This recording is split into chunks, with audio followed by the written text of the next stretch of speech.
नमस्कार। चेतना radio 90.4 FM के कार्यक्रम किसान चौपाल में आपका स्वागत है। इस कार्यक्रम में हम कृषि तथा कृषिकों से जुड़े विषयों पर चर्चा करते हैं। इसी श्रृंखला में आगे बढ़ते हुए आज हम बात करेंगे शहतूत की। जी हाँ, शहतूत की खेती से लाजवाब मुनाफा कमाया जा सकता है। तो सबसे पहले शहतूत के बारे में कुछ आम जानकारी जान लेते हैं। शहतूत को वनस्पति रूप में मॉरिस एल्वा के नाम से जाना जाता है। शहतूत के पत्तों का प्राथमिक उपयोग रेशम के कीट के तौर पर किया जाता है। शहतूत से काफ़ी औषधियाँ जैसे रक्त टॉनिक, चक्कर आना, कब्ज आदि के उपचार के लिए बनाई जाती है। शहतूत के फलों का जूस बनाने में भी प्रयोग किया जाता है। यह जूस कोरिया, जापान और चीन में काफ़ी प्रसिद्ध है। शहतूत एक सदाबहार वृक्ष होता है जिसकी औसतन ऊंचाई 40 से 60 फीट होती है। भारत में पंजाब, हरियाणा, हिमाचल, पश्चिमी बंगाल, कर्नाटक, आंध्र प्रदेश और तमिलनाडु मुख्य रूप से शहतूत उगाने वाले राज्य हैं। अब हम जान लेते हैं मिट्टी के बारे में कि शहतूत को किस प्रकार की मिट्टी चाहिए होती है।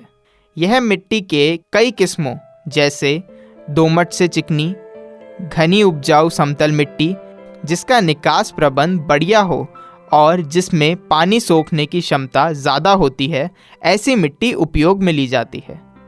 इसके बढ़िया विकास के लिए मिट्टी का पीएच 6.2 से 6.8 होना चाहिए।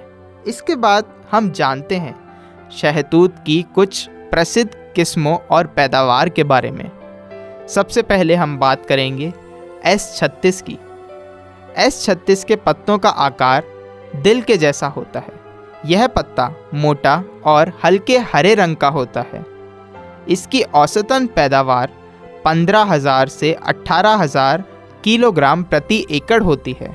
उच्च नमी और पोषक तत्व मौजूद होते हैं। अब हम बात करेंगे V1 यानी V1 की। यह किस्म 1997 में तैयार की गई थी। इसके पत्ते गहरे हरे रंग के अंडाकार और चौड़े होते हैं। इसकी औसतन पैदावार 20,000 से 24,000 किलोग्राम प्रति एकड़ होती है।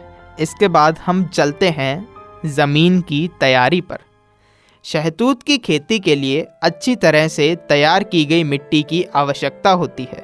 सबसे पहले पत्थर जैसी चीज़ों को खेत से बाहर निकाल दें। भूमि को समतल करने के लिए खेत की अच्छी तरह से जुताई करें।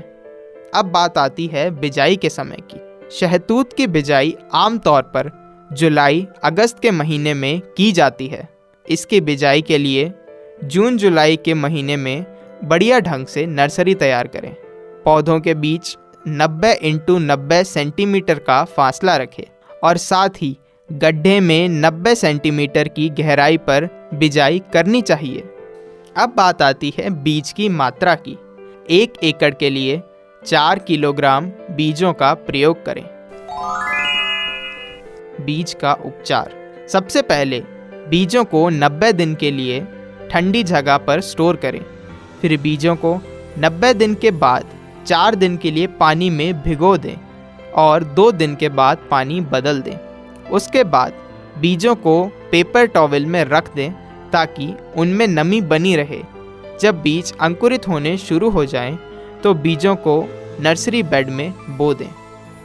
इन सब के साथ साथ खरपतवार पर नियंत्रण रखना बहुत आवश्यक होता है, क्योंकि हम जानते हैं कि फसल की अच्छी वृद्धि और अधिक पैदावार के लिए फसल के शुरुआती समय में खेत को खरपतवार मुक्त रखना बहुत ज़रूरी है। पहले 6 महीने में 3 बार गुड़ाई करें और काट छांट करने के बाद हर 2 महीने के अंतराल पर गुड़ाई करें। फिर उसके बाद 2 से 3 महीने के अंतराल पर गुड़ाई करते रहें।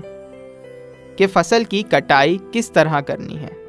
शहतूत की तुड़ाई आमतौर पर गहरे लाल रंग से जामुनी लाल रंग होने पर की जाती है।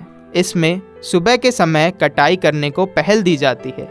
इसकी तुड़ाई हाथों से तथा वृक्ष को हिलाकर की जा सकती है। यदि आप वृक्ष को हिलाकर इसकी तुड़ाई करना चाहते हैं तो नीचे प्लास्टिक शीट बिछा दें।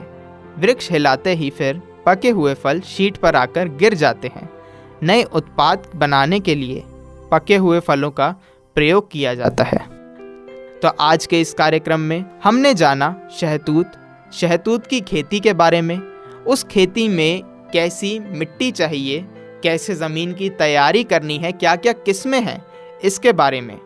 और शुरुआत में हमने ऊपरी तौर से शहतूत के फ़ायदों के बारे में भी जाना। तो उम्मीद है आपको ये आज का कार्यक्रम पसंद आया होगा। कृषि तथा कृषकों से जुड़ी महत्वपूर्ण जानकारियों के लिए बने रहें चेतना रेडियो 90.4 FM के कार्यक्रम किसान चौपाल के साथ। धन्यवाद।